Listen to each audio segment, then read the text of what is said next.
Hello friends, आज हम देखेंगे एप्लीकेशन ऑफ डेरिवेटिव। इस चैप्टर में कुछ 10 के बेसिक कंसेप्ट्स है जिसका हमें यूज है। दूसरा, अगर हमें डिफरेंशिएशन के बेसिक फॉर्मूले आते हैं, हमें इतना कोई टेंशन नहीं लेना है कि बहुत हार्ड वाले प्रॉब्लम्स आ रहे हैं। अगर हमें बेसिक फॉर्मूले भी आते हैं डिफरेंशिएशन चैप्टर के, तो हम एप्लीकेशन ऑफ डेरिवेटिव को बहुत ही इजी वे में सॉल्व कर सकते हैं। इसके हर प्रॉब्लम हम सॉल्व कर सकते हैं। बस आपको बेसिक फॉर्मूले आना चाहिए डिफरेंशिएशन के, और बेसिक कंसेप्ट आपको ध्यान में रहना है 10th वगैरह के, और 11th में भी कुछ जो बेसिक कंसेप्ट है उसे बस ध्यान में रख लीजिए। एप्लीकेशन ऑफ डेरिवेटिव आपका हुआ। तो इसमें सबसे पहले हम देखेंगे equation of tangents and normal. Equation of tangents and normal. So दोस्तों, ये जो टेंजेंट है it is a form of line, ये भी एक लाइन है। और अब हमें पता है इक्वेशन ऑफ लाइन क्या है, y minus y1 is equal to m into x minus x1। अब y1 और x1 क्या है, गिवन पॉइंट्स। मतलब हमें इक्वेशन ऑफ टेंजेंट या इक्वेशन ऑफ लाइन निकालने के लिए कम से कम एक पॉइंट्स तो दिए हुए रहना चाहिए। सो गिवन पॉइंट्स हो गए यहाँ पे x1 y1। और अब m क्या है, स्लोप। m हो गया स्लोप। एंड स्लोप का दोस्तों हमारे पास एक फॉर्मूला और है, वो है y2 minus y1 upon x2 minus x1। y2 minus y1 upon x2 minus x1। सो दोस्तों, अगर हम इसे देखें y2 माइनस y1, सो ये क्या हो गया, change in y upon x2 minus x1, ये हो गया change in x। It means हम y2 माइनस y1 को dy लिख सकते हैं एंड x2 माइनस x1 को हम dx लिख सकते हैं। मीन्स हमारा जो डेरिवेटिव आएगा, first derivative dy by dx, वो बन जाएगी हमारी स्लोप। सो अगर अब हमें कोई इक्वेशन दिया हुआ रहा, कोई भी इक्वेशन दिया हुआ रहा, तो हम उसकी स्लोप निकाल सकते हैं और फिर उस हिसाब से हम इक्वेशन ऑफ टेंजेंट निकाल सकते हैं। जैसे अगर हमें क्वेश्चन दिया है find equation of tangent, find equation of tangent to the curve, find equation of tangent to the curve x square plus y is equal to 7। Let's say हमें ये इक्वेशन कर दिया है और बोला गया है कि इस कर्व को एक पॉइंट पे टेंजेंट निकालो, और वो पॉइंट दिया हुआ है एट 1 3, एट 1 3। सो दोस्तों, अब हमें पॉइंट भी दे दिया है, बस हमें क्या चाहिए, हमें चाहिए slope.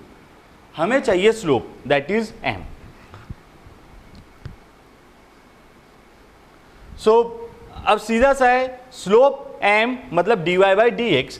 So x square plus y is equal to 7।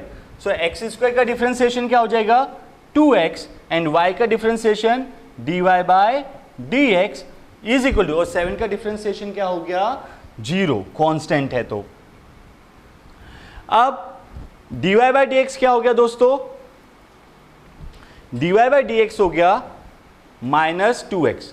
हमें कौन सा पॉइंट पे स्लोप निकालना है, at 1 3। So dy by dx at 1 3। So अब इस इक्वेशन में y कोऑर्डिनेट तो है नहीं उसका यूज, सो हम सिर्फ x की वैल्यू पुट करेंगे, तो माइनस 2 इंटू 1 ये हो गया माइनस 2, माइनस 2 इंटू 1 ये हो गया माइनस 2। मीन्स अब हमारे पास m भी आ गया और हमारे पास पॉइंट भी है x1 y1। क्या पॉइंट है वो, 1 3। सो अब equation of tangent, equation of tangent ये हो जाएगा y minus y1 is equal to m x minus x1। So y minus y1, y1 के बदले हम लिख सकते हैं 3m, हमारा m आ गया था minus 2, x minus x1 that is minus 1। So y minus 3 is equal to minus 2x plus 2। So 2x plus y is equal to 5। ये हो गया हमारा इक्वेशन ऑफ टेंजेंट। सो दोस्तों, हमें बस बेसिक कंसेप्ट पता रहना था equation of line, that is y minus y1 is equal to m into x minus x1। और y1 x1 क्या है, पॉइंट्स जो दिए हुए रहेंगे या हमें निकालना है, और m क्या है, स्लोप। तो स्लोप को हम dy बाई dx से भी डिनोट करते हैं। सो सिंपल सा क्वेश्चन था, find equation of tangent to the curve. अब इसी में हमसे नॉर्मल भी पूछ सकता है। सो फ्रेंड्स, यहाँ पे हमारे पास एक और कंसेप्ट है, मतलब अगर लाइन परपेंडिकुलर है, अगर लाइन परपेंडिकुलर है तो उनके स्लोप के बीच में क्या रिलेशन रहेगा। इफ दो लाइन है जिनकी स्लोप है m1 और दूसरी लाइन की स्लोप है m2 और ये दोनों लाइन परपेंडिकुलर है तो उनकी स्लोप के बीच में क्या रिलेशन रहेगा, m1 into m2 is equal to -1। Slope of perpendicular lines, ये रिलेशन हो जाता है m1 into m2 is equal to -1। दोस्तों ये रिलेशन हमें पता रहना चाहिए, slope of perpendicular line m1 into m2 is equal to -1। अब हमें पता है normal is perpendicular to tangent, normal जो रहेगा वो टेंजेंट को परपेंडिकुलर है। सो अगर टेंजेंट की स्लोप -2 है, अगर टेंजेंट की स्लोप -2 हुई तो नॉर्मल की स्लोप क्या होगी, रेसिप्रोकल करेंगे and sign change. If slope of tangent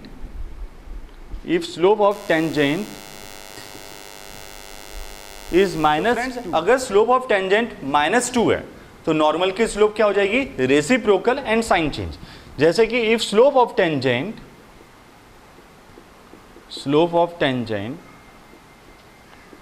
is -2, so slope of normal क्या हो जाएगा, slope of normal reciprocal and sign change. So ये हो गया 1/2। तो जैसे कि हम प्रॉब्लम में क्या ले रहे हैं, slope of tangent m, slope of tangent हम ले रहे हैं m, तो स्लोप ऑफ नॉर्मल क्या हो जाएगा, slope of normal reciprocal and sign change. So इस हिसाब से हमारा इक्वेशन ऑफ नॉर्मल क्या आ गया, इक्वेशन ऑफ नॉर्मल। पॉइंट तो वही है, y minus y1 is equal to m x minus x1। ये क्या था, m स्लोप ऑफ टेंजेंट, लेकिन अब नॉर्मल के लिए स्लोप क्या हो गया, -1/m, तो ये हो जाएगा -1/m x माइनस x1। ये तो जो अभी हमने प्रॉब्लम देखा उसी में अगर हमसे पूछा गया स्लोप ऑफ नॉर्मल यानी सॉरी इक्वेशन ऑफ नॉर्मल निकालिए, तो फिर हम कैसे निकालेंगे, हमें पॉइंट दिया हुआ है उसमें 1 3 एंड हमारी स्लोप क्या आ गई थी, उसमें स्लोप ऑफ टेंजेंट था -2, तो स्लोप ऑफ नॉर्मल हो गया था 1/2। सो इक्वेशन ऑफ नॉर्मल क्या हो जाएगा, y minus y1 is equal to -1/m x minus x1। y minus y1 is equal to -1/m x minus x1। So ये हो गया y माइनस y1 के बदले हम लिखेंगे 3 इज इक्वल टू -1/m। अब या तो -1/m लिख लो या डायरेक्टली स्लोप लिख सकते हैं 1/2 x माइनस x1। अब इसे सॉल्व करना है, 2y minus 6 is equal to x minus 1। अब x minus 2y, x minus 2y minus 6 भी उधर चले जाएगा तो +6 -1 + 6 + 5 is equal to 0। So application of derivative को यूज करके, मतलब ये चैप्टर में हम टेंजेंट एंड नॉर्मल का इक्वेशन निकाल सकते हैं बहुत ही सिंपल वे में। और इसके लिए क्या चाहिए, बेसिक कंसेप्ट, कौन सा, डिफरेंशिएशन के बेसिक फॉर्मूले, और दूसरी चीज हमें इक्वेशन ऑफ लाइन का बेसिक कंसेप्ट पता रहना चाहिए और स्लोप क्या होता है वो पता रहना चाहिए। फ्रेंड्स अब हम नेक्स्ट कंसेप्ट देखेंगे जिसमें एओडी का यूज है, एप्लीकेशन ऑफ डेरिवेटिव का, velocity, acceleration and jerk. Velocity, acceleration and jerk. So velocity, friends ये अब हमें पता है, rate of change of displacement, rate of change of displacement, change of displacement. And let's से displacement को अगर हम एस से डिनोट कर रहे हैं, सो वेलोसिटी हमारा क्या हो जाएगा, ds by dt. So velocity is rate of change of displacement. So v is equal to ds by dt. V is equal to ds by dt. Acceleration,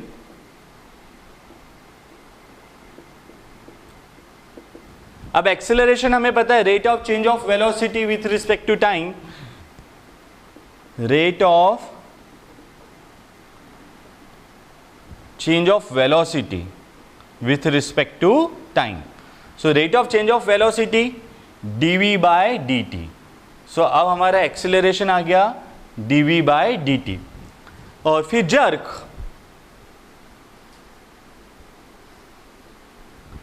ये हो जाएगा rate of change of acceleration, rate of change of acceleration means अगर sudden change हो रहा है acceleration में उसे बोला जाता है jerk, rate of change of acceleration. So this is dA by dt. So simple है, velocity rate of change of displacement ds by dt, acceleration rate of change of velocity dv by dt and jerk rate of change of acceleration dA by dt.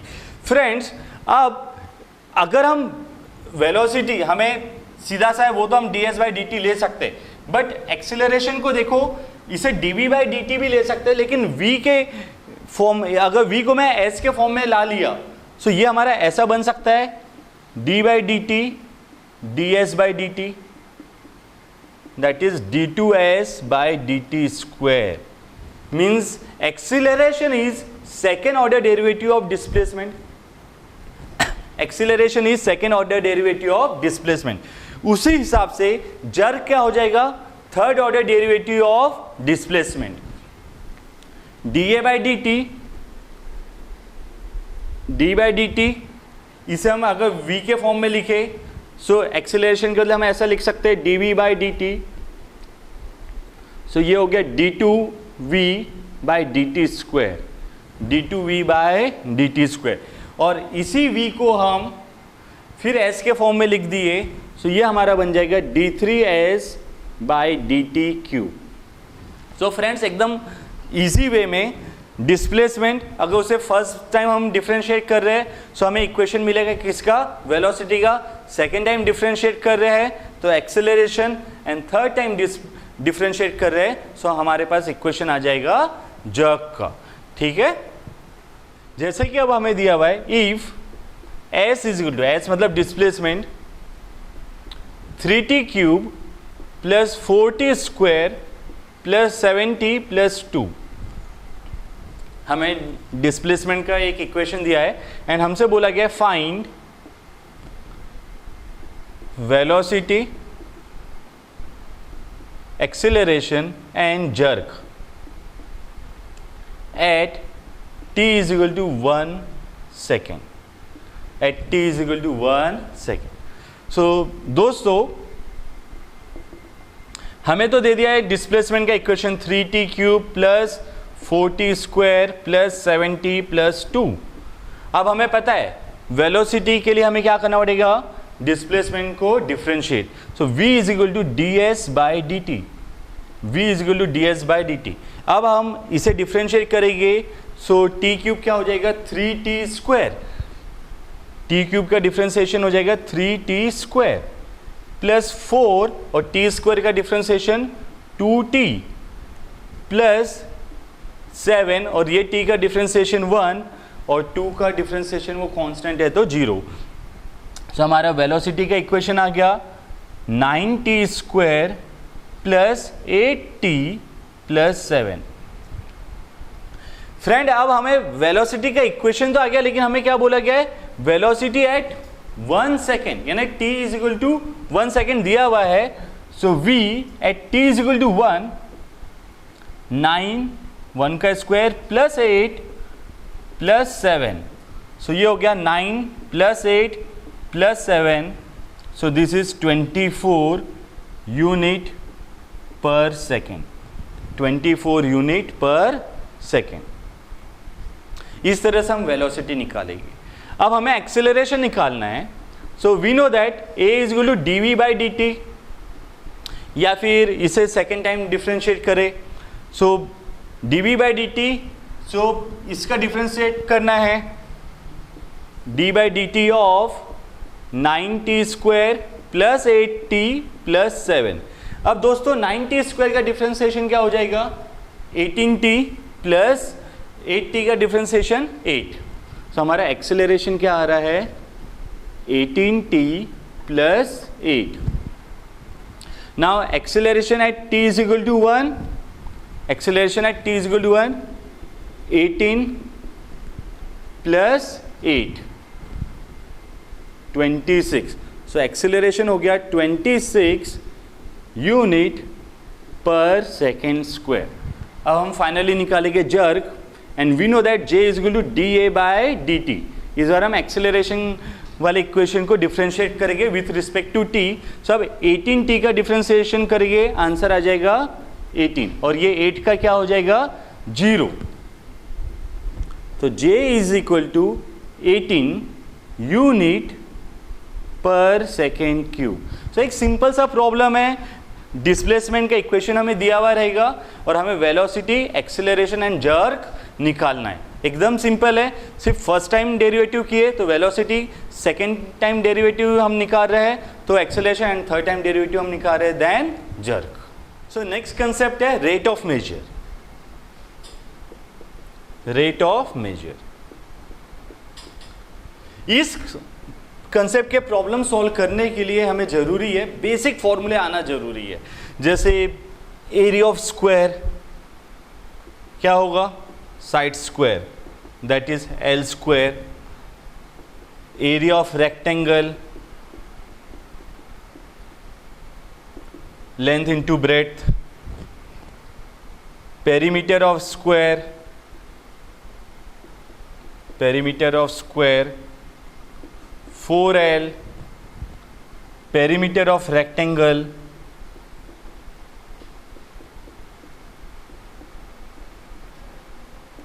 2L plus b। Area of circle pi r square. Circumference of circle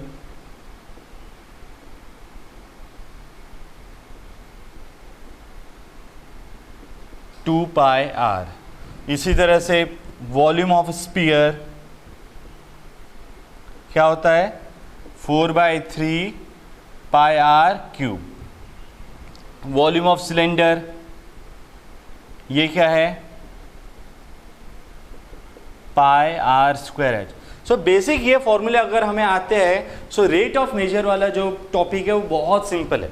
जैसे कि हमें ये एक square दिया हुआ है and ये बोला गया कि इसकी जो लेंथ है ये चेंज होते जा रही है।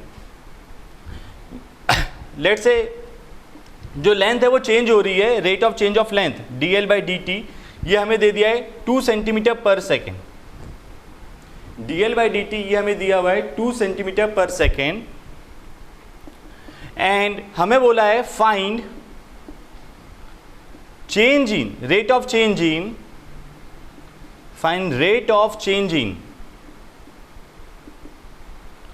its perimeter and area when length is equal to 5 centimetre. मतलब हमें rate of change of length दे दिया है और अब बोला है कि भैया पेरीमीटर किस रेट से चेंज होगा और एरिया किस रेट से चेंज होगा। सादी सी बात है, अगर लेंथ चेंज हो रहा है तो एरिया तो चेंज होना है, पेरीमीटर चेंज होना है, बस अब हमें उसका रेट निकालना है। सो सिंपल सा है। सो देखो पेरीमीटर का फॉर्मूला क्या है, रेक्टेंगल ये सॉरी स्क्वायर के लिए 4L। So dp/dt rate of change of perimeter, rate of change of perimeter dp/dt differentiate with respect to t। So ये हो जाएगा 4 और L को भी डिफ्रेंशिएट करेंगे तो dl/dt। अब dl/dt तो हमें दिया हुआ है 2 सेंटीमीटर पर सेकेंड। सो ये हो गया 4 × 2। सो ये dp/dt क्या आ गया हमारा 8 सेंटीमीटर पर सेकेंड। इजी था, 8 सेंटीमीटर पर सेकेंड। अब इसी तरह से हमें एरिया भी निकालना है। जैसे हमें एरिया का फॉर्मूला पता है L square, so rate of change of area D a by d t, rate of change of area क्या हो गया d a by d t, so L square का 2l और फिर एल का क्या हो जाएगा D l by d T. Basic differentiation वाले रूल आपको याद रहना चाहिए, that's it. So L square का 2l और D l by d t. अब 2 देखो हमें एल भी दिया हुआ है क्वेश्चन में, l is equal to 5 centimetre, 2 into 5 and d l by d t हमें दिया हुआ है 2 सेंटीमीटर। सो ये हो गया d a by d t is equal to 20 centimetre square per second, 20 centimetre square per second. तो रेट ऑफ मेजर के लिए बस आपको बेसिक फॉर्मूले आने चाहिए ज्योमेट्रिकल फिगर्स के। सो ये कंसेप्ट भी बहुत ज़्यादा सिंपल है। और प्रॉब्लम्स देखते हैं।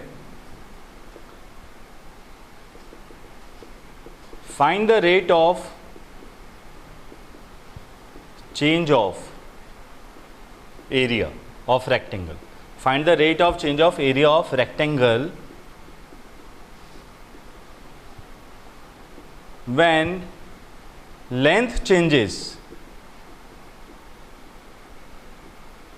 at a rate of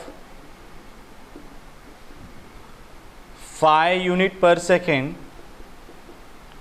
and breadth changes at a rate of 4 unit per second।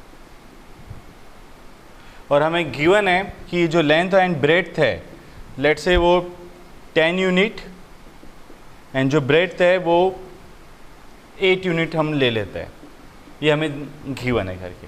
यानी इस पैटर्न की प्रॉब्लम आए तब हम कैसे सॉल्व करेंगे कि हमें area rate of change of area of rectangle निकालना है और हमें rate of change of length दिया हुआ है and rate of change of breadth दिया हुआ है। सो फ्रेंड्स हमें बेसिक चीज़ तो पता है कि एरिया ऑफ रेक्टेंगल क्या है L into b. So rate of change of area that is d a by d t, rate of change of area क्या हो जाएगा d a by d T.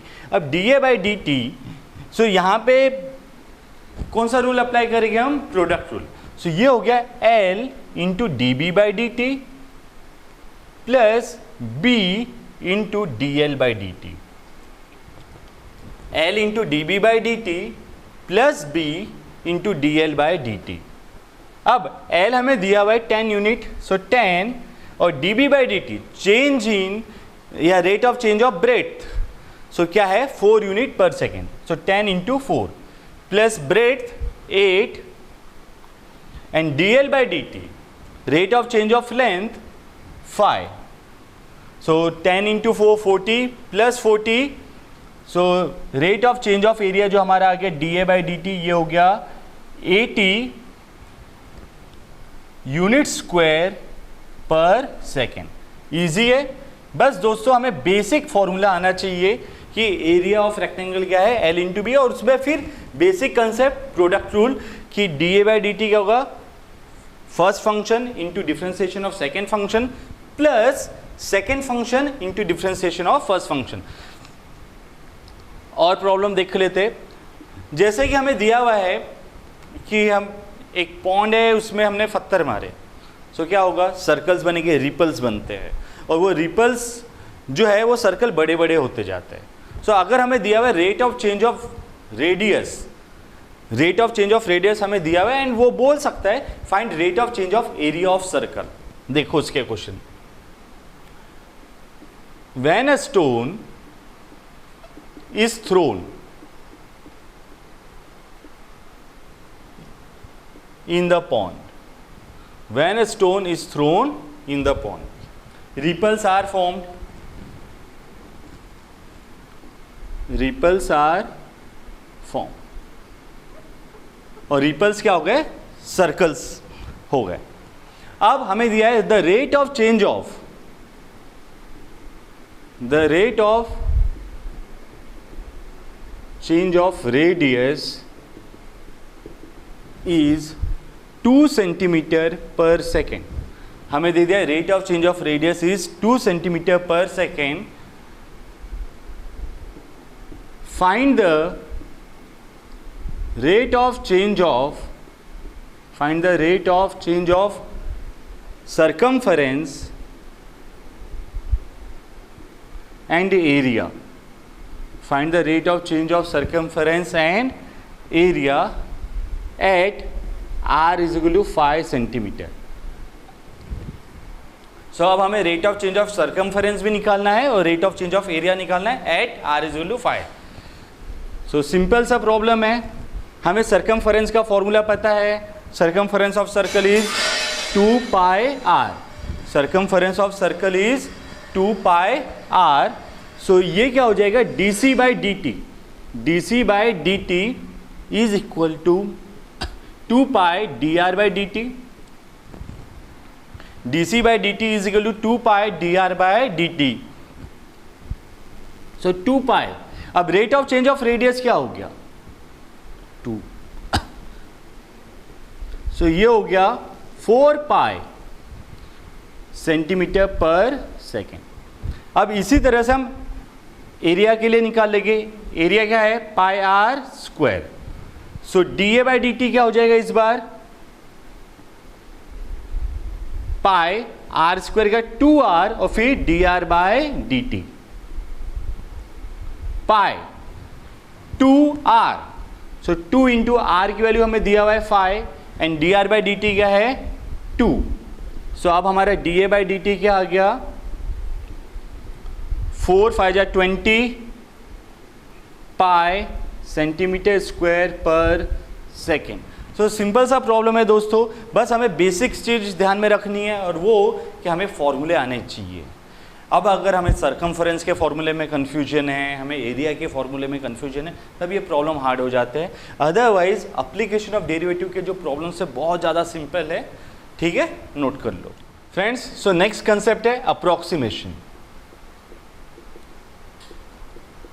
Next concept है हमारा approximation. अब अगर हमें कोई वैल्यू पूछा गया है जैसे 64.1, ये निकालना हमारे लिए लिटरली टीडियस हो जाएगा, बहुत ज़्यादा टाइम लगेगा, बहुत हार्ड हो जाता है. बट यहाँ पे हम एओडी वाला कंसेप्ट यूज करके इसे बहुत आसानी से बना सकते हैं. देखते हैं. सो इसमें हमें क्या करना है, जैसे हमें पता है if f of x is a differentiable function. If f of x is differentiable function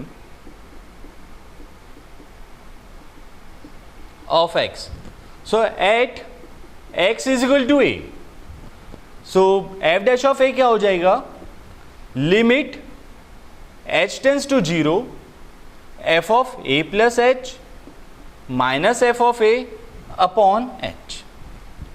f dash of a is equal to limit h tends to 0 f of a plus h minus f of a upon h. ये हमारा first principle है. अब यहाँ पे हम approximation के लिए हम क्या करेंगे, इज इक्वल टू, हम अप्रोक्सीमेशन को ये साइन से डिनोट करेंगे. ये याद रख लेना, f of a plus h minus f of a upon h. So friends अब ये h इधर चले जाएगा. सो अगर इसे हम सॉल्व कर रहे हैं सो ये ऐसा हो जाएगा, f of a plus h is approximately equal to, ये माइनस f of a भी इस साइड चला गया तो plus f of a plus h into f dash of a.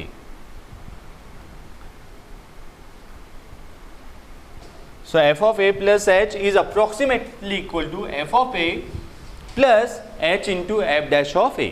So जैसे हमारा वो प्रॉब्लम था उसे देखते हैं अभी. अब हमें दिया हुआ है कि इसकी वैल्यू निकालना है हमें, under root 64.1. Under root 64.1. So हम क्या कर रहे हैं, a प्लस एच को 64.1 मान रहे हैं. a प्लस एच को 64.1. Now a is equal to 64 ले रहे हैं एंड h. सो दोस्तों ये h क्या है, फर्स्ट प्रिंसिपल रूल में हमें वो बताया गया है कि h is small increment, very small increment. So ये h यहाँ पे हो गया 0.1. a तो आ गया 64 और h हो गया 0.1.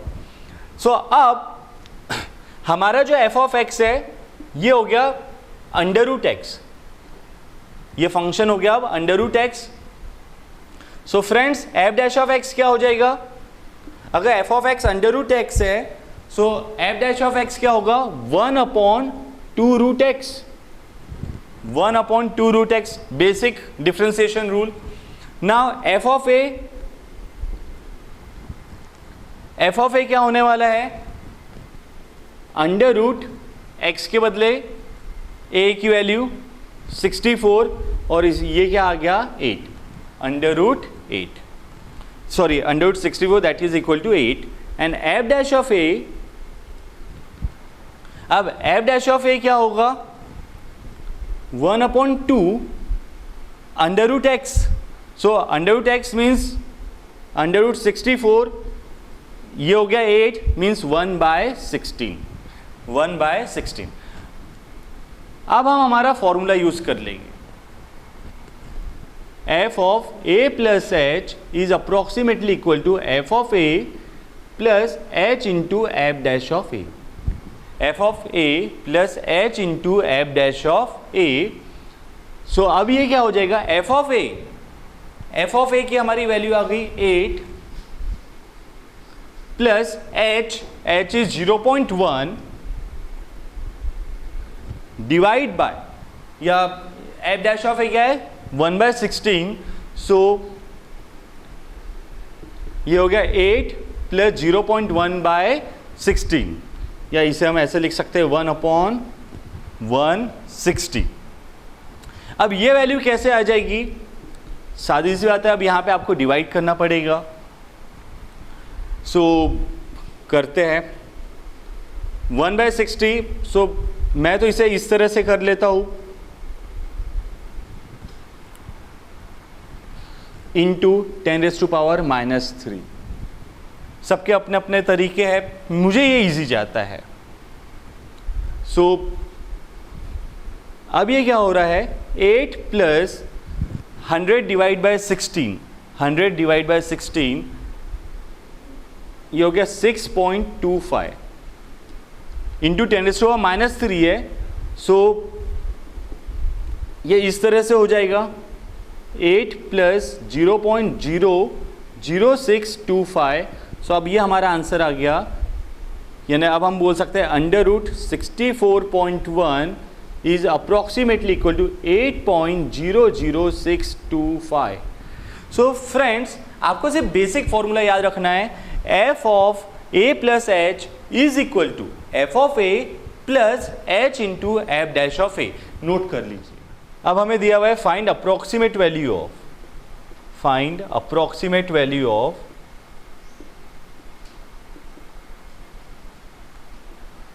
4.01 का क्यूब. सो इसे हम AOD को यूज करके, AOD का कंसेप्ट यूज करके अब इसे हम सॉल्व करेंगे. तो एफ ऑफ एक्स हमारा हो गया, ये जो है ये क्यूब वाला फंक्शन इसलिए हमने ले लिए x cube. So f dash of x क्या हो जाएगा, सीधा सा है 3x², मतलब इसका डिफ्रेंसिएशन करना है. अब हमने a प्लस एच को मान लिए 4.01, तो a हो गया 4 और h हो गया 0.01.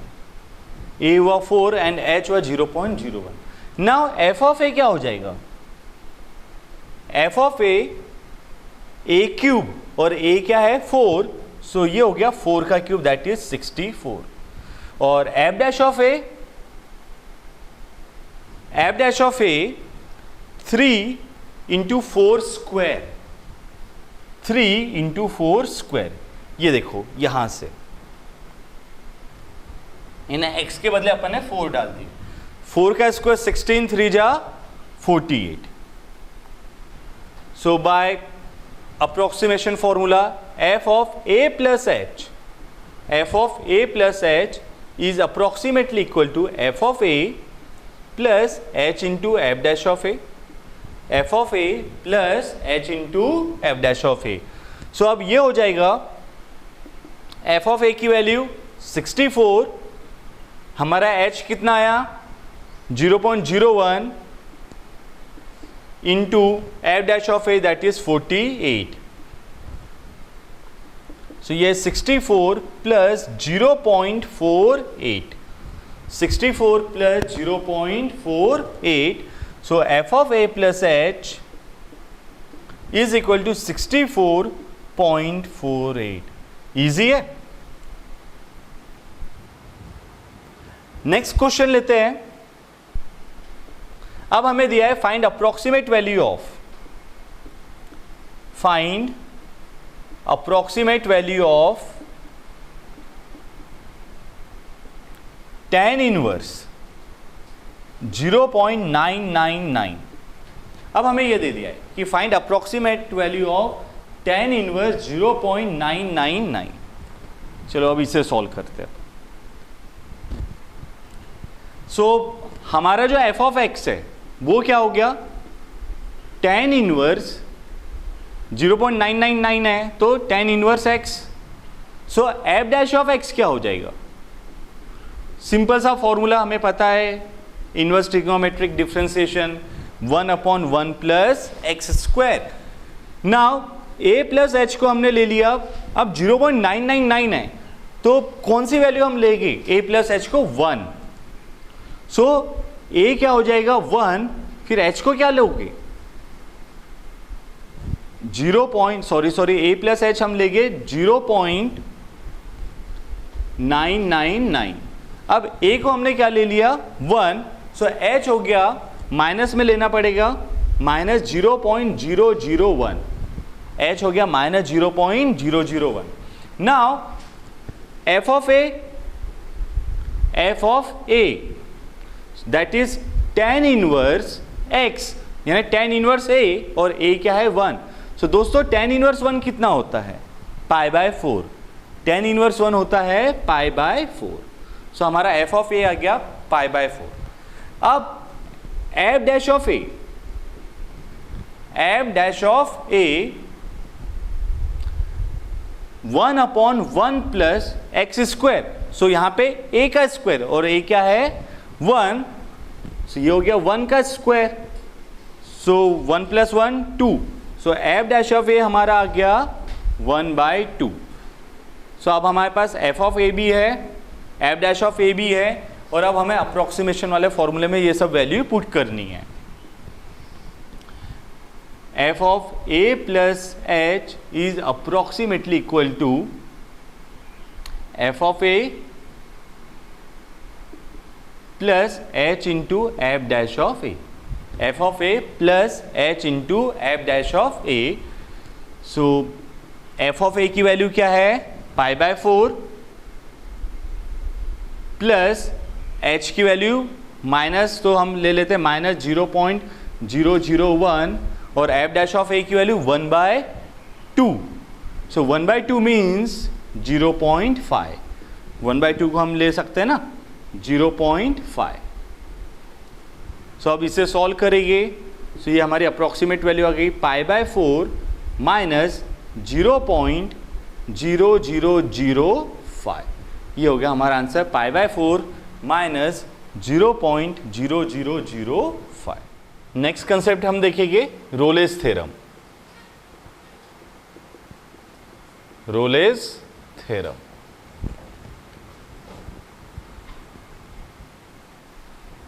ये थ्योरम के हिसाब से, जैसे ये तो अपना एक्स एक्सिस हो गया, दिस इज वाई एक्सिस, और ये एक अपना एक ग्राफ है।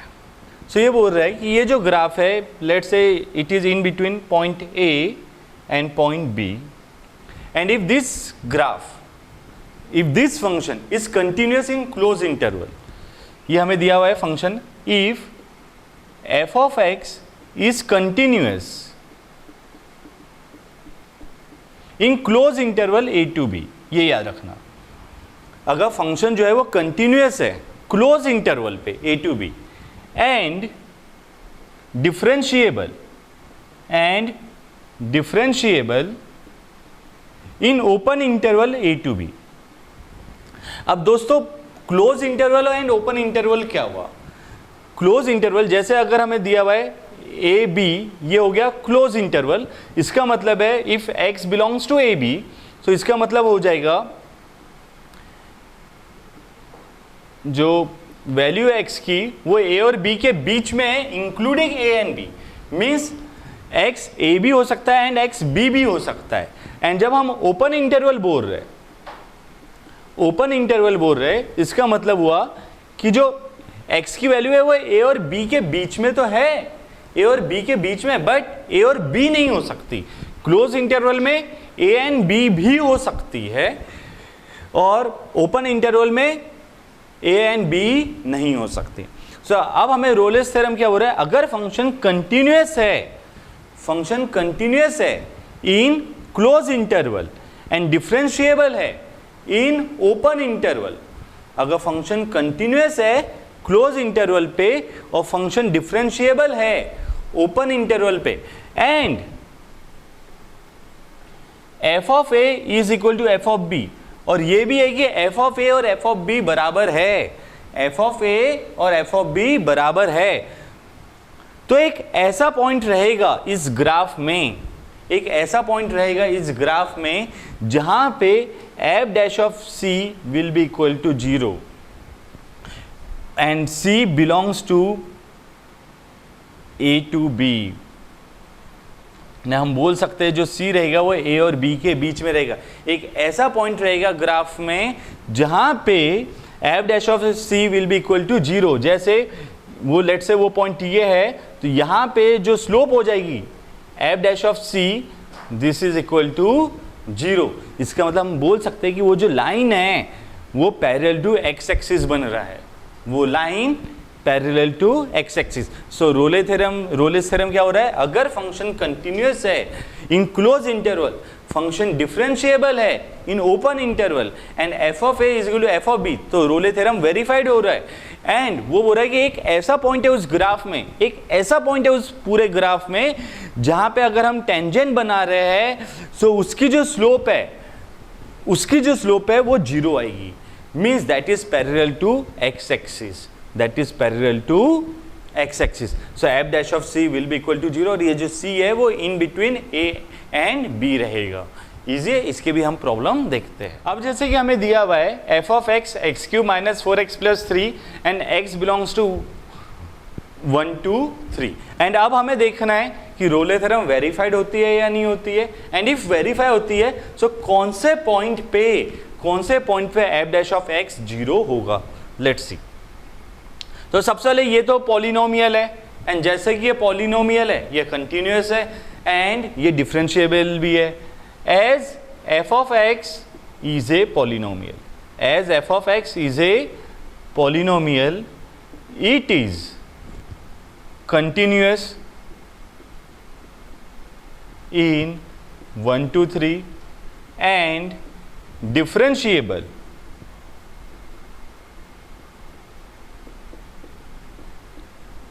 in open interval 1 2 3। सो जैसे कि f ऑफ x पॉलिनोमियल है, ये कंटिन्यूअस है और डिफरेंशिएबल भी। चलो ये तो हो गया। अब हम निकालेंगे f ऑफ 1।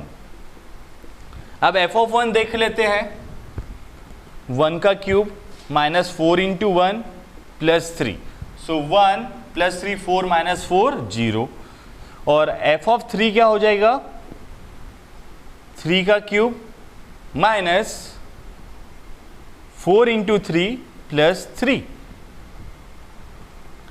3 का cube minus 4 into 3 plus 3, so 27 minus 12 15 plus 3 18। So f of 1 is not equal to f of 3, और ये जैसे कि इक्वल नहीं है, Rolle theorem is not verified, Rolle's theorem is not verified. ठीक है, अगर इक्वल रहता तो रोले थ्योरम वेरीफाई होती। एक और प्रॉब्लम ले लेते हैं। f ऑफ x हम ले रहे हैं sine x plus cos x plus 7 and x belongs to 0 to 2 pi. हमने ले लिया f of x is equal to sine x plus cos x plus 7 and x belongs to 0 to 2 pi. अब दोस्तों ये फंक्शन कंटिन्यूअस है, graph से ही हम बोल सकते हैं, साइन x कॉस x के ग्राफ के से ही कंटिन्यूअस है एंड डिफरेंशिएबल भी है। The given function is continuous at 0 to 2 pi close interval and differentiable in 0 to 2 pi open interval. ठीक है दोस्तों, अब हम निकालेंगे f of 0.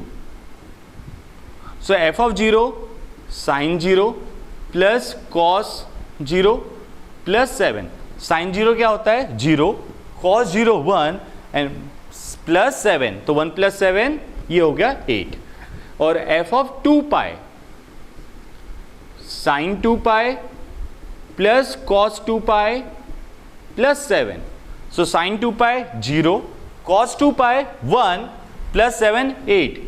इसका क्या मतलब हो गया f of 0 is equal to f of 2 pi. Therefore Rolle's theorem is verified.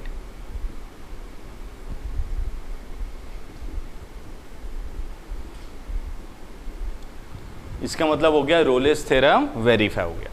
अब दोस्तों हमें एक ऐसा पॉइंट निकालना है जब f डैश ऑफ c क्या हो जाएगा 0. सो पहले हम f डैश ऑफ x ले लेते हैं. सो sin x का क्या हो जाएगा cos x एंड फिर cos x का माइनस sin x एंड f dash of c is equal to 0 क्योंकि रोले थ्योरम वेरीफाइड है. सो मतलब cos c minus sin c is equal to 0. So ये हो गया cos c is equal to sin c. So दोस्तों इससे हम क्या बता सकते हैं cos c is equal to sin c. कब हो रहा है ये when c is equal to pi by 4. when c is equal to pi by 4 तो हम बोल सकते हैं c is equal to pi by 4. अगर c पाई बाय 4 है तो ये देख लो, ये जो पाई बाय 4 है ये 0 टू 2 पाई में आ रहा है नहीं आ रहा है, ये 0 टू 2 पाई में आ रहा है.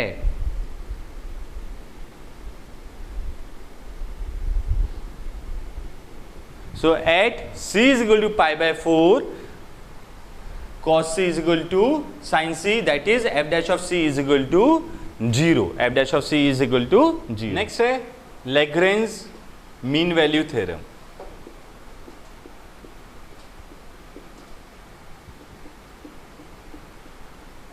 कई बुक में सिर्फ मीन वैल्यू थ्योरम भी बोला गया है और कई इसमें LMVT, Lagrange mean value theorem. ये रोलेस थ्योरम जैसा ही है, सिर्फ थोड़ा सा वेरिएशन है. ये हमारा x, x dash, y, y dash and o. ये थ्योरम बोल रहा है अगर ये पॉइंट A है एंड ये पॉइंट B है and let's say this graph is continuous in close interval and differentiable in open interval. So यहाँ पे जो f ऑफ x हो जाएगा वो हो गया f ऑफ a एंड ये हो गया f ऑफ b. ये हो गया हमारा f ऑफ b एंड हमने ये एक लाइन ज्वाइन कर ली है. सो दोस्तों इस लाइन की स्लोप क्या हो जाएगी, इस लाइन की स्लोप हो जाएगी y2 minus y1, that is f of b minus f of a upon x2 minus x1 b minus a. So if function is continuous in closed interval a to b and differentiable in open interval a to b. So एक ऐसा point रहेगा graph में, एक ऐसा point रहेगा, let's say this point is c, जहां पे जो स्लोप हो जाएगी means f dash of c, ये जो है मतलब हमने जब टेंजेंट बनाई इस पॉइंट पे, ये जो टेंजेंट बना इस पॉइंट पे, ये टेंजेंट इस लाइन को पैरेलल रहेगी. Means f dash of c will be equal to f of b minus f of a upon b minus a. नहीं, यहाँ पे जो स्लोप रहेगी ये स्लोप और ये लाइन की स्लोप सेम रहेगी. तो इस लाइन की स्लोप क्या है f of b minus f of a upon b minus a and that is equal to f dash of c. That is equal to f dash of c. Means function is continuous in close interval, function is differentiable in open interval. So एक ऐसा point रहेगा जब f dash of c क्या हो जाएगा f of b minus f of a divided by b minus a and that c belongs to a to b. That c belongs to a to b. चलो इसका भी एक problem देख लेते हैं. अगर हमें दिया हुआ है f of x x cube या सीधा सा है sin x plus cos x plus 7।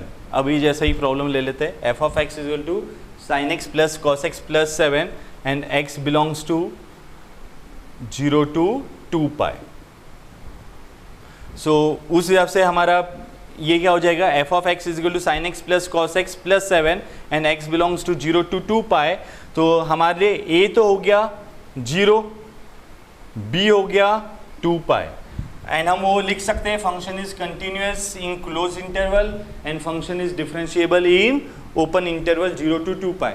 और अब हमने ले लिए ए को 0, बी ले लिए 2 pi. So f of a that is f of 0। दोस्तों ये क्या हो जाएगा, f of a f of 0, तो sine 0 plus cos 0। So sine 0 तो 0, कॉस 0 1 प्लस 7, ये हो गया हमारा 8। F of b sine 2 pi 0, cos 2 pi 1 plus 7, ये भी हो गया 8। अब f dash of x sine x का कॉस एक्स हो जाएगा डिफ्रेंसिएशन, कॉस एक्स का माइनस साइन एक्स। सो अब हमें बोला गया एक ऐसा पॉइंट रहेगा जब f dash of c is equal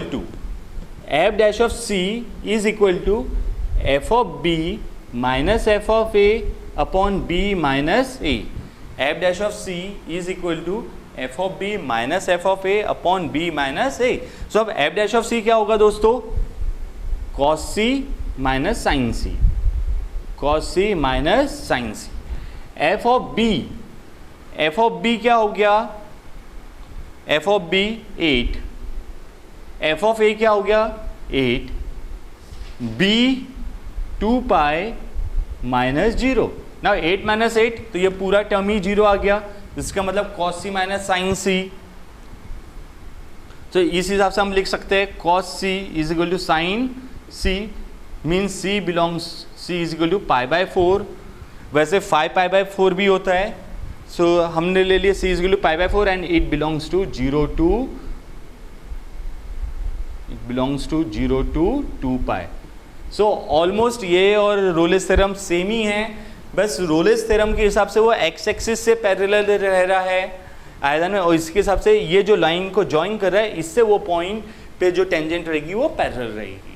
so बहुत ही ईजी है, बस ये ध्यान में रखना। फर्स्ट हमें लाइन लिखना है function is continuous in close interval, second line हम लिखेंगे function is differentiable in open interval, and फिर हमें क्या निकालना है f of b f of a, and f dash of c क्या हो जाएगा, f dash of c is equal to f of b minus f of a upon b minus a. Easy है। Verify LMVT for f of x is equal to log x on close interval 1 to e। सो पहले तो हम लिख देंगे function is continuous, logarithmic function है तो continuous है, function is continuous on 1 to e and differentiable in open interval, differentiable in open interval 1 to e। अब पहले हम f of 1 निकाल लेते हैं। सो log 1 क्या होता है, log 1 0, and f of e log e, और log e क्या होता है 1। अब हम f of x तो हमें दिया हुआ है log x, so f dash of x क्या हो जाएगा 1 by x, f dash of x 1 by x। So अब हमें पता है f dash of x 1 by x, तो f dash of c 1 by c। So एक ऐसा पॉइंट होगा जहां पे f dash of c will be equal to f of b minus f of a upon b minus a। f dash of c is equal to f of b minus f of a upon b minus a। So दोस्तों f of b, यहाँ पे f of b क्या हुआ, ये f of e minus f of a। So a के बदले हम क्या लिखेंगे, ये 1, so f of 1 upon e minus 1। So f dash of c क्या है 1 by c, f dash of c क्या है 1 by c is equal to f of e, f of e 1 और एफ ऑफ 1 क्या हो गया दोस्तों 0, ई माइनस 1, ई minus 1। सो ये क्या हो गया जब सॉल्व करेंगे c is equal to e minus 1। So क्या c is equal to e minus 1 1 to e के बीच में है? क्या c is equal to e minus 1 1 to e के बीच में है? हाँ, सो e की वैल्यू हमें पता है 2.7 के पास में है। सो अगर उससे 1 माइनस किए तो 1.7, therefore c belongs to 1 to e। Means हम ऐसा लिख सकते हैं c is equal to e minus 1 and it belongs to 1 to e. Therefore, LMVT is verified. So simple सा प्रॉब्लम था दोस्तों। क्या करना था? सबसे पहले फंक्शन इज कंटिन्यूअस बताना है और उसके बाद हमें बताना है function is differentiable. Function is continuous and function is differentiable, वो बता दिए। और फिर हमें बताना है f dash of c is equal to f of b minus f of a upon b minus a. Okay friends, so अब हम नेक्स्ट टॉपिक देखेंगे increasing and decreasing function. Increasing and decreasing function.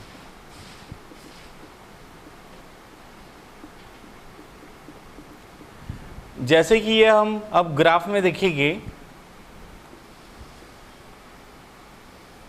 ये सो दोस्तों जैसे कि यहां से मैं अभी ऊपर जा रहा हूं, सो ये फंक्शन इंक्रीज हो रहा है डिक्रीज हो रहा है? सीधी सी बात है इंक्रीज हो रहा है। हम सब बोलेंगे ये इंक्रीज हो रहा है। और अगर हम यहां से इस तरफ आ रहे तो ये डिक्रीज हो रहा है। यहां से अगर इधर आ रहे तो डिक्रीज हो रहा है। लेकिन जैसे कि अगर मैं बोलूं ए से बी, तो हम बोलेंगे ये इंक्रीज हो रहा है, और बी से सी ये डिक्रीज हो रहा है। सो इसे हम एओडी को यूज करके कैसे बताएंगे कि कोई फंक्शन इंक्रीजिंग है या डिक्रीजिंग है? ये देखो, अगर मैं इसे टेंजेंट बनाऊं, अगर हम इससे टेंजेंट बनाएं और ये टेंजेंट की स्लोप ले, पहले तो ये एंगल ले लेते। सो ये एंगल एक्यूट एंगल हो गया है, ये एंगल एक्यूट एंगल हो गया है θ1। सो लेट्स से इसकी जो स्लोप है ए से बी, ये हो गया स्लोप tan θ1, एंड ये एक्यूट एंगल है, और एक्यूट एंगल है सो tan थीटा क्या हो जाएगा पॉजिटिव। एक्यूट एंगल है means tan theta positive. So tan theta positive हो रहा है means greater than 0। So f dash of x अगर ग्रेटर देन 0 है तो हम क्या बोलेंगे? Function is increasing, function is increasing. अगर f dash of x greater than 0 है सो बोलेंगे फंक्शन इज इंक्रीजिंग। अगर यही जैसे अब बी से सी ले रहे हैं और इससे हम जो स्लोप बनाए, अब ये एंगल जो ले रहे हैं हम, ये θ2। सो दोस्तों ये जो हो गया ये ऑब्ट्यूस एंगल हो गया है। सो इस समय स्लोप क्या हो जाएगा? tan θ2। स्लोप हो गया हमारा tan θ2 एंड ऑब्ट्यूस एंगल है। सो अब हमें पता है tan θ2 क्या हो जाएगा अगर ऑब्ट्यूस एंगल है तो? Negative less than 0, negative less than 0। सो इसका मतलब एफ डैश ऑफ एक्स क्या हो जाएगा? निगेटिव। अगर f dash of x less than 0 है सो हम क्या बोलेंगे? Function is decreasing, function is decreasing. अगर f dash of x positive है, f dash of x positive है तो फंक्शन इंक्रीजिंग, और f dash of x negative है सो फंक्शन डिक्रीजिंग। चलो एक एग्जांपल और लेते हैं। इसमें हम y is equal to sine x वाला ग्राफ लेते हैं। y is equal to sine x वाला ग्राफ। अब हमें ये ग्राफ तो पता है 0 पाई या pi by 2 pi 3 pi by 2 and this is 2 पाई। ये 1 और -1 के बीच में ऑक्सीलेट होता है। तो पाई बाई 2 में 1, पाई में के लिए साइन एक्स क्या हो जाएगा? 0 -1 एंड देन 1। इसे लिया 2 पाई और ये यहाँ पे ले लिया अपन ने पाई। सो दोस्तों 0 से पाई बाई 2 में देखो ये हमारी वैल्यू इंक्रीज होते जा रही है।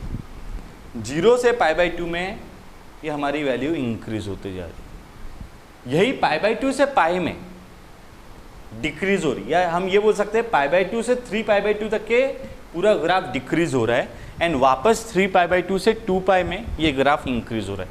यानी 0 से π/2 ये पॉइंट तक, दैट इज π/2 ग्राफ इंक्रीज हो रहा है, और π/2 से ये पॉइंट तक 3π/2 ग्राफ डिक्रीज हो रहा है, और फिर वापस ये इंक्रीज हो रहा है।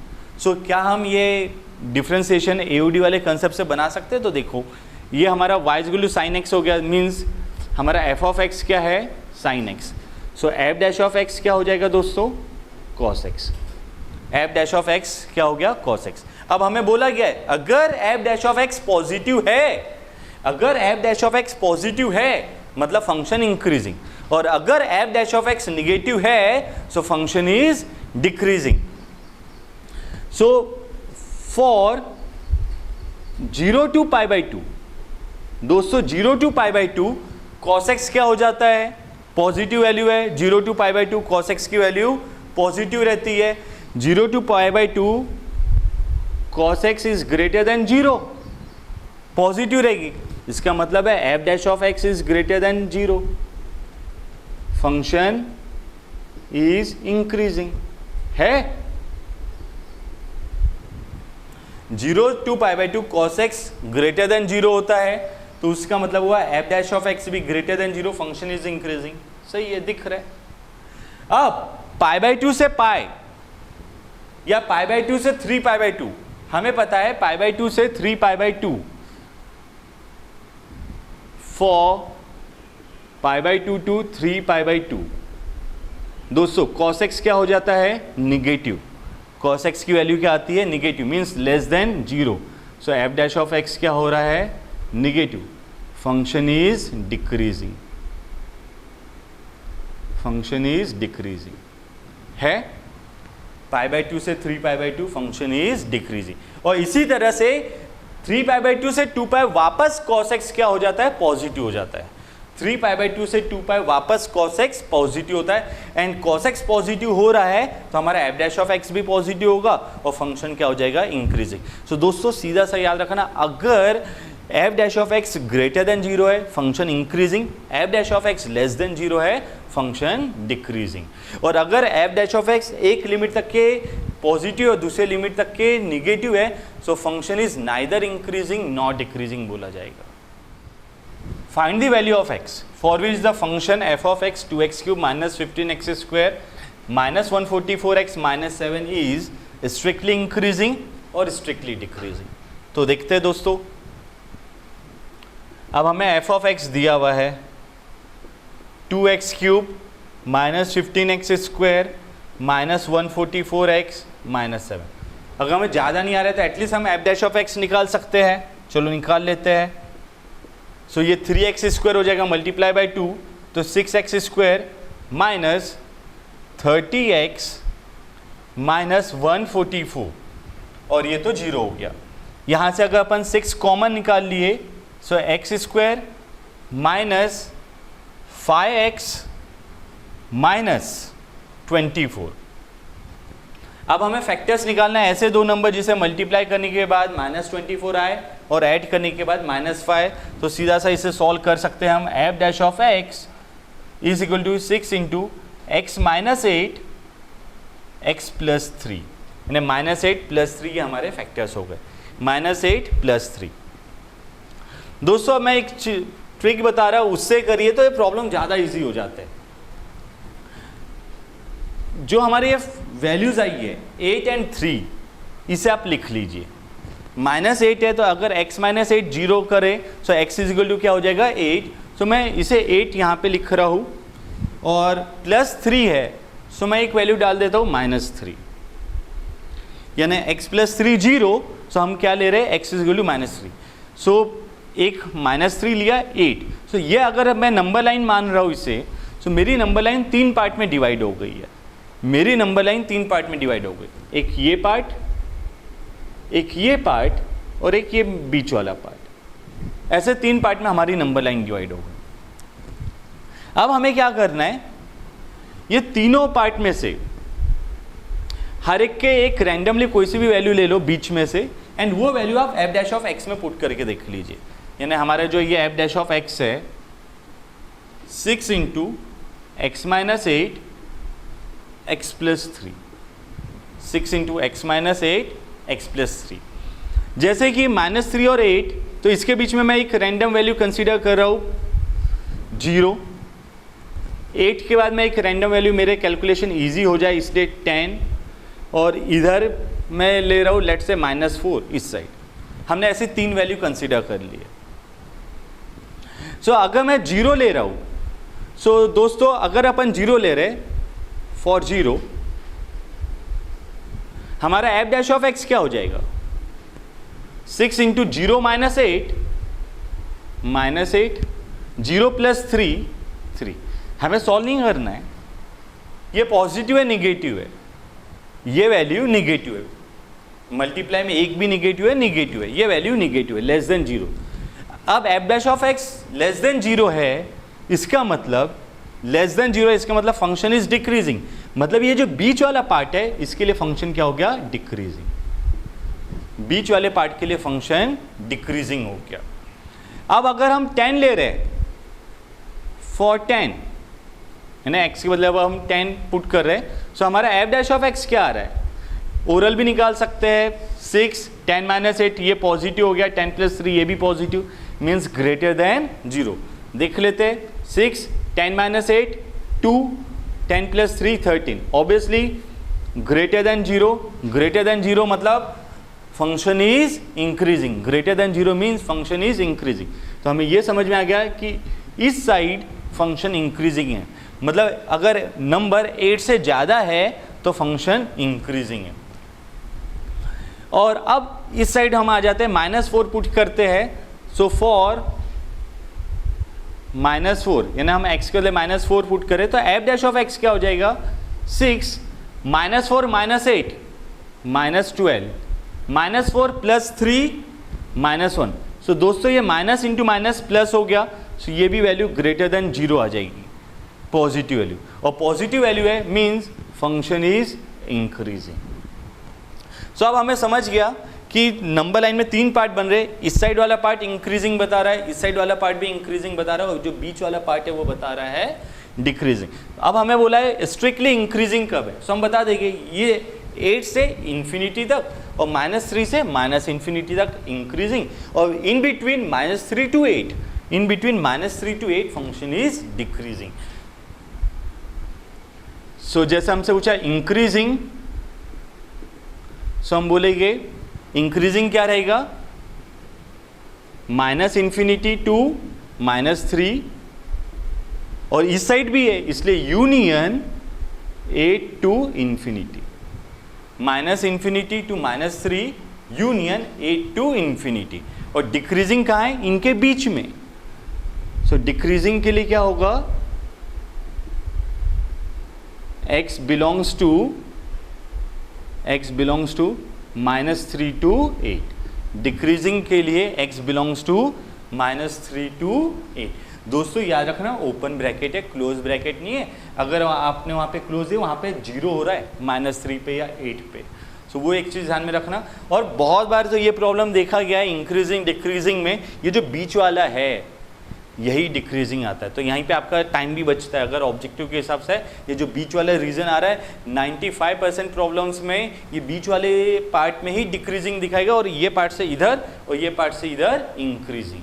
तो अगर हमने फैक्टराइजेशन से वो उसी वैल्यूज निकाले तो वहीं से हम बता सकते हैं फंक्शन इंक्रीजिंग कहाँ पे और डिक्रीजिंग कहाँ पे। फ्रेंड्स अब एक टॉपिक है हमारे पास मैक्सिमा और मिनिमा, मैक्सिमा और minima, Chennai express, maxima minima, maxima और मिनिमा। सो इसके लिए बेसिक से रूल है फॉर मैक्सिमा और मिनिमा, फॉर मैक्सिमा और मिनिमा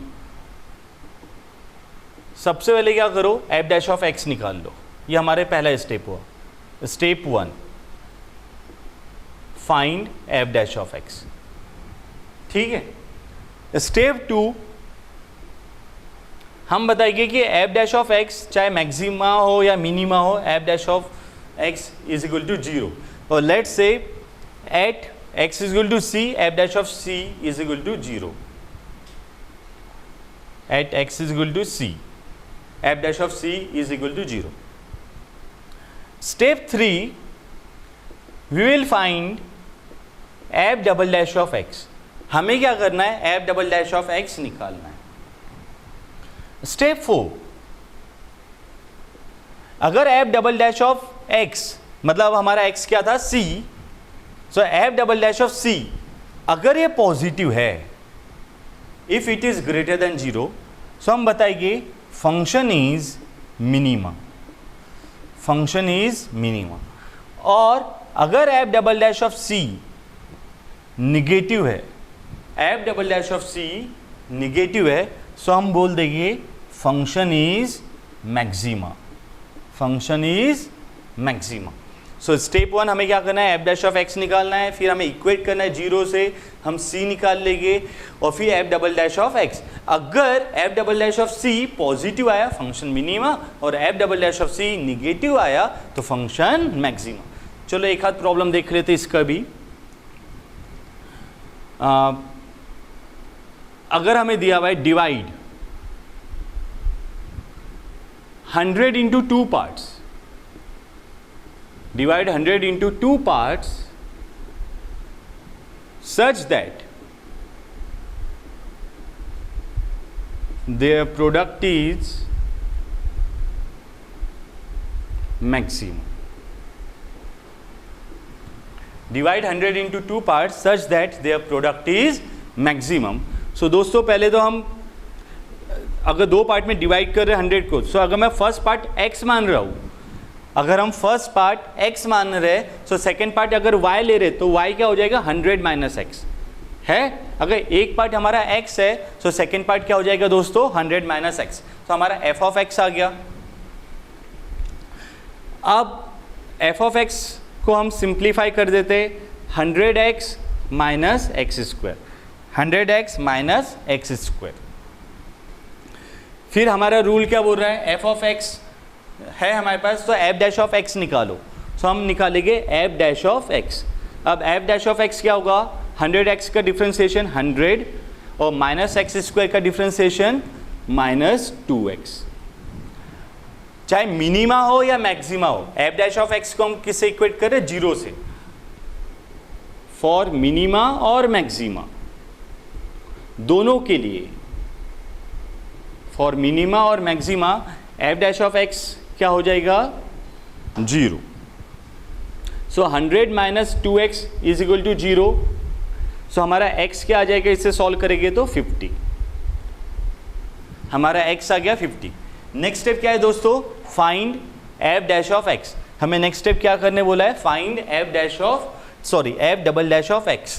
और फिर उसके बाद ये जो c आया, जैसे अभी 50 आया उसे पुट करना है. अगर पॉजिटिव आया तो मैक्सिमा और निगेटिव आया तो मिनिमा.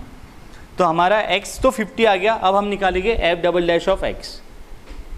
अब f double dash of x देख लो, 100 का तो डिफ्रेंसिएशन 0 एंड माइनस 2x का माइनस 2, यानी ये कांस्टेंट फंक्शन है जो निगेटिव है.